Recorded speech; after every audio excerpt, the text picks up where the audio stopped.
wabarakatuh. Pada kegiatan praktikum 2 kita kali ini, kami akan mengamati perkembangbiakan pada tumbuhan. Adapun tujuan dari pengamatan ini yaitu mengamati struktur pada bunga. Alat dan bahan akan disampaikan oleh kedua rekan saya. Alat dan bahan yang akan kita gunakan pada kegiatan praktikum kali ini yaitu yang pertama, 1 buah kaca pembesar atau lup, 1 buah pinset, 1 buah silet. Bahan yang kita gunakan akan dijelaskan kembali oleh rekan saya. Adapun bahan yang akan digunakan pada praktikum kali ini yaitu bunga kembang sepatu atau Hibiscus rosa sinensis.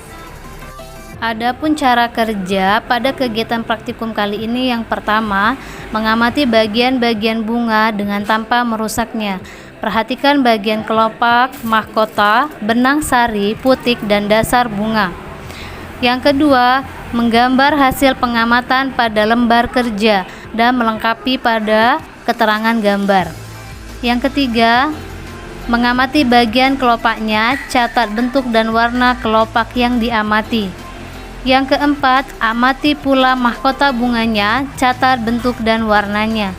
Yang kelima, untuk mengamati benang sari, kita harus menyingkirkan bagian mahkota bunga.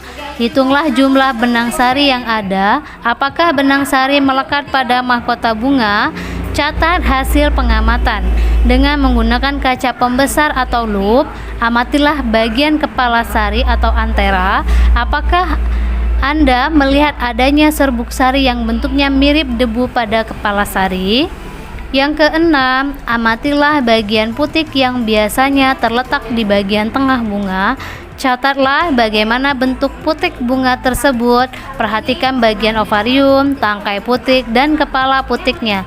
Cara yang terakhir atau yang ketujuh, buatlah gambar struktur putik meliputi ovarium, tangkai putik, dan kepala putik. Tuangkan hasilnya pada lembar kerja di bagian akhir.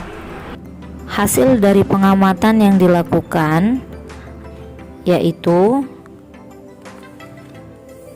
kelopak. Kelopak merupakan bagian bunga yang melindungi bunga ketika kuncup. Bentuk dari kelopak bunga sepatu ini panjang, lancip, dan berwarna hijau. Mahkota. Mahkota merupakan bagian bunga sepatu yang terdapat di dalam kelopak, berbentuk bundar dan lebar, dan pada bagian pangkal kecil. Warna mahkota bunga sepatu berwarna merah sehingga menarik serangga. Mahkota bunga sepatu berjumlah 5 buah. Pada benang sari terdapat di dalam mahkota berjumlah 74 buah dan tiap bunga belum tentu sama jumlahnya.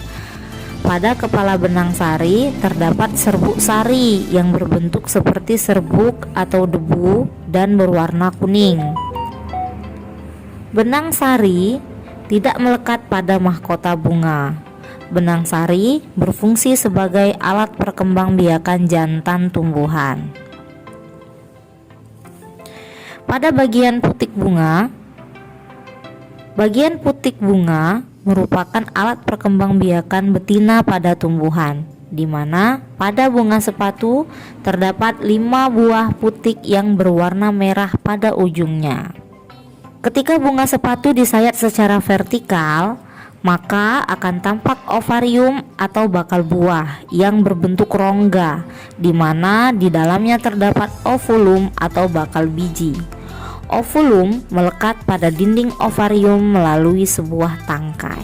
Adapun kesimpulan dari pengamatan ini, walaupun bunga sepatu merupakan kelompok bunga yang sempurna, namun karena letak dari putik bunga yang berada di atas sehingga menyulitkan penyerbukan. Untuk itu, perkembangbiakan bunga sepatu ini biasanya dilakukan secara vegetatif buatan dengan cara stek dan cangkok. Jadi, jumlah benang sari pada bunga sepatu yang diamati berjumlah 74. Namun, tiap bunga bisa berbeda, tapi pada umumnya berjumlah banyak.